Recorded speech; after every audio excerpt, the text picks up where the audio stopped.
Os direitos fundamentais são baseados no princípio da dignidade da pessoa humana, buscando estabelecer formas de fazer com que cada indivíduo tenha seus direitos assegurados pelo Estado que administra a sociedade onde esse mesmo vive, dando ao mesmo autonomia e proteção.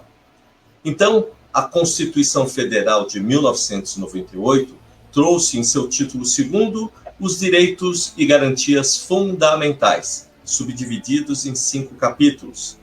Esses direitos são referentes à educação, saúde, trabalho, previdência social, lazer, segurança, proteção à maternidade, à infância e assistência aos desamparados.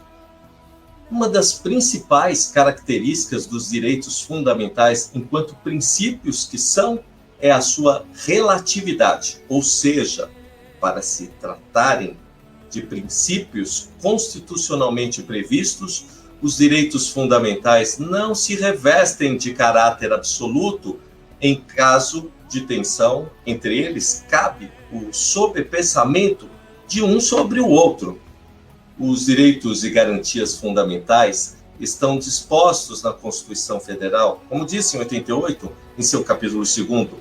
E assim são exemplos de direitos fundamentais: a vida e a liberdade. E são exemplos de garantias fundamentais o habeas corpus, o habeas data, além de outros remédios jurídicos. Agora, quais são os direitos fundamentais do ECA? Lá no Estatuto da Criança e do Adolescente, que completa 29 anos, temos 5 direitos fundamentais previstos na lei. De acordo com a legislação, crianças e adolescentes são resguardados com, primeiro, direito à liberdade, ao respeito e à dignidade. Segundo a lei, a criança e o adolescente têm direito à liberdade, o respeito e à dignidade como pessoas humanas em processo de desenvolvimento. Crianças e adolescentes podem opinar e se expressar, brincar, ter auxílio, refúgio e orientação. Segundo, direito à convivência familiar e à comunitária. Crianças e adolescentes têm o direito de serem criados e educados no seio de sua família, como uma convivência familiar e com a comunitária garantidas de acordo com a Lei 13.257 de 2016. Terceiro, direito à profissionalização e à proteção também no trabalho. Toda criança e todo adolescente tem direito à educação, visando o desenvolvimento tranquilo e saudável na forma com que esse item seja um exercício da cidadania, além da qualificação para o seu trabalho. Quarto, a criança tem direito à educação, cultura, esporte e lazer. É direito da criança e do adolescente ter acesso à informação, cultura, esporte, lazer, diversão, espetáculos, desde que esses estejam de acordo com a faixa etária do indivíduo. Lá na garantia feita no artigo 70 da Lei 8.069 de 90. Quinto, criança e adolescente têm direito a ser protegido de casos de violência, seja ela física ou psicológica. O artigo 17 da Lei 8.069 de 90 garante o direito à integridade física e moral da criança e do adolescente. Agora, e os nossos idosos? O idoso goza de todos os direitos fundamentais inerentes à pessoa humana, sem prejuízo à proteção integral de que se trata esta lei, assegurando também, por lei, outros meios, todas as oportunidades e facilidades para a sua preservação e a preservação principalmente de sua saúde física e mental e de seu aperfeiçoamento moral. E a família? O direito da família não são taxativos, mas alguns têm maior importância e relevância. Eu quero destacar aqui o princípio da dignidade humana, o princípio da afetividade, o princípio da liberdade, o princípio do pluralismo familiar, o princípio da igualdade e de direitos à diferença, o princípio do melhor interesse da criança e do adolescente, o princípio à paternidade, à maternidade responsável e os princípios da solidariedade. Agora, por outro lado, hoje a situação grave dessa crise provocada pelo Covid-19, com a estabilidade, colocou em xeque a saúde e a vida e autorizam os entes públicos e a sociedade a tomar medidas rigorosas que, por sua vez, implicam a restrição da pessoa, abalando direitos e garantias fundamentais. Tudo isso condicionando também a um controle igualmente vigilante da consistência jurídica. Lembre dessa frase: eu tenho direito constitucional de ir e vir. Ninguém vai tolher o meu direito de ir e vir. Essa frase é do presidente Jair Bolsonaro, nos seus passeios no fim de semana, ali quando estava sendo filmado. Bom, podem as autoridades, no âmbito de suas atribuições e durante uma pandemia, limitar o direito de ir e vir do cidadão? A princípio, o direito de locomoção é garantido lá no artigo 5º, que prevê: é livre a locomoção no território nacional em tempo de paz, podendo qualquer pessoa, nos termos da lei, nele entrar, permanecer ou dele sair com seus bens. O direito, contudo, não é absoluto.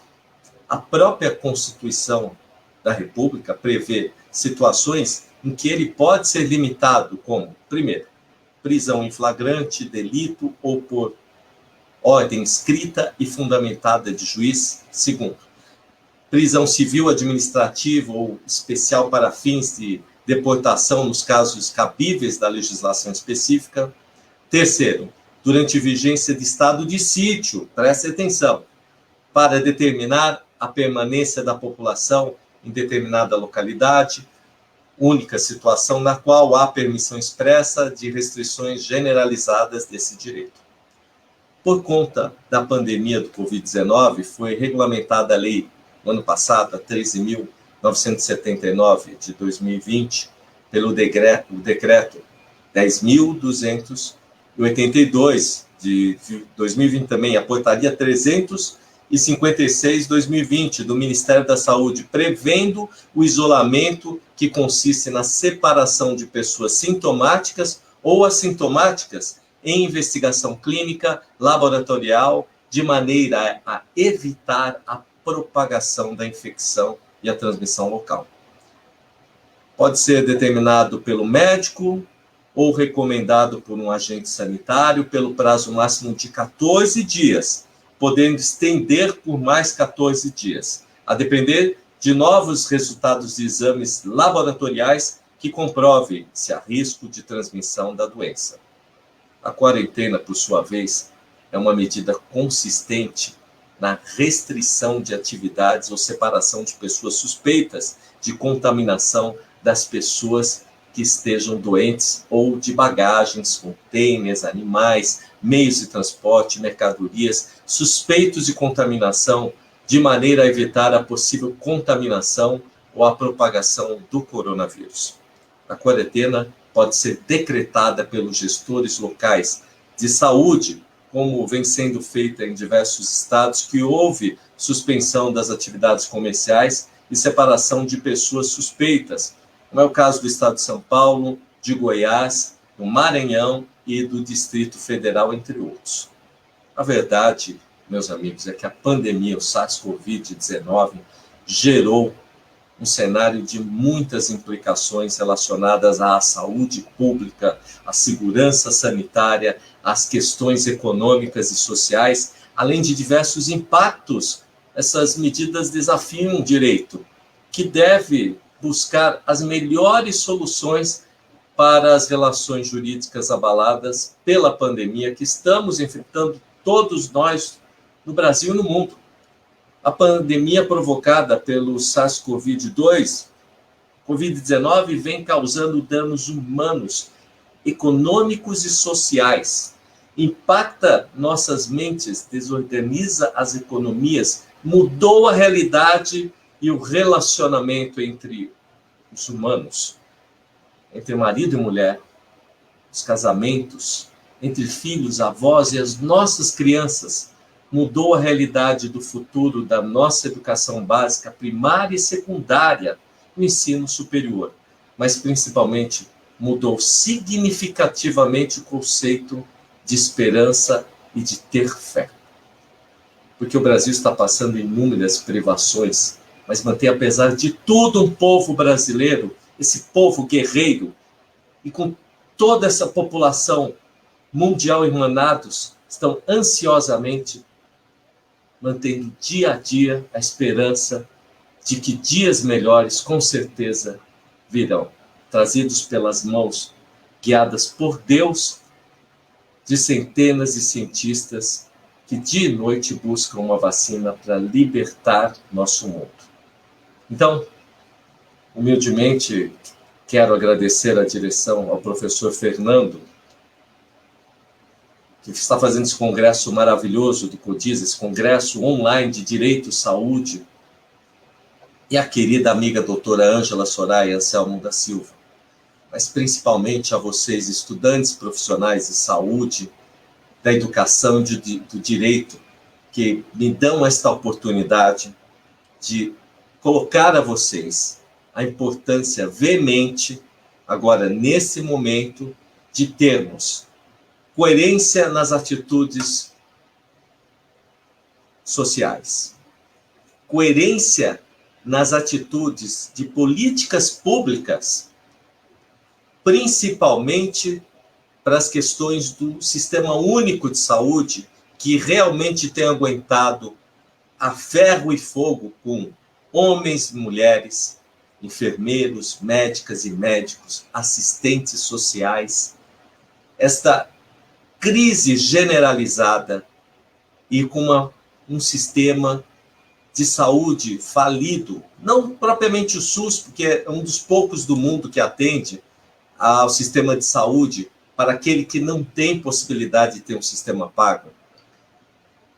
O SUS tem freado, junto com ações daqueles que trabalham neles diariamente, nos hospitais públicos, seja da municipalidade, seja do Estado, ou alguns até da questão federativa, mas tem freado junto com esse exército de pessoas que estão dando a vida pela vida dos próximos. A comunicação tem sido veementemente, prioritariamente especial, porque ela está equalizando para formar uma geração de pessoas que precisam se informar para poder chegar a um futuro próximo. Porque a vida com o Covid-19, tudo que está acontecendo, ela é feita hoje para que amanhã nós possamos ter o nosso futuro. O futuro é construído cada dia, cada minuto de hoje, com respeito aos limites e à cidadania entre direitos e deveres. E principalmente aos operadores do direito, aos magistrados, aos professores, no caso do nosso querido, aqui o professor Fernando, pessoas que estão doando do seu físico, do seu emocional, do seu psicológico, para poder informar, para que possamos ultrapassar, fazendo um liame entre esta situação difícil e um futuro próspero.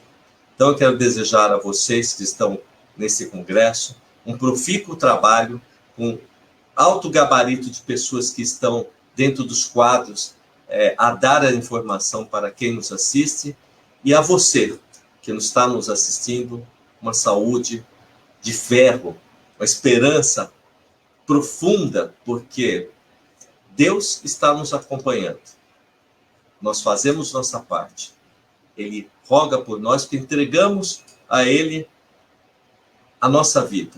E com certeza Ele nos guiará e nos levará a um futuro bem próspero e sem esta situação difícil do Covid, muito, muito, muito próximo do que estamos vivendo. Ano que vem tudo vai mudar. Um abraço a vocês de novo, professores. Muito obrigado pela oportunidade de falar a vocês desse congresso fantástico. Um abraço.